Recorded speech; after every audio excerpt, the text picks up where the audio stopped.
درانه کتونکو السلام علیکم. زه محمد سلمان همدرد د حق غږ پښتو چینل خبري لنډیز کې ستاسو کوربه د ستاسو په امر اړوند د مهمو خبرونو لنډیز. د ترکیه حاکم ګوند وایي ترکیه چمتو ده چې د افغانستان سولې په خبرو کې منځګړیتوب نقش ولوبوي.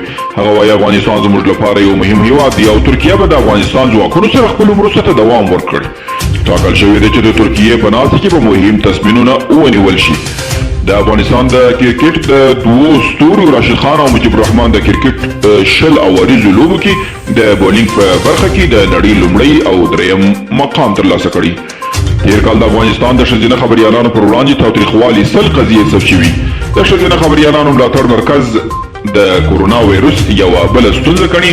وایي د دغه وایروس د خپرېدو له امله په ټول هیواد کې 100 خبریالانې چې ډېر یې په کابل کې دي په کورونو ناست دي او یو شمېر یې بیرته پر دندو هم نه دي ګمارل شوي.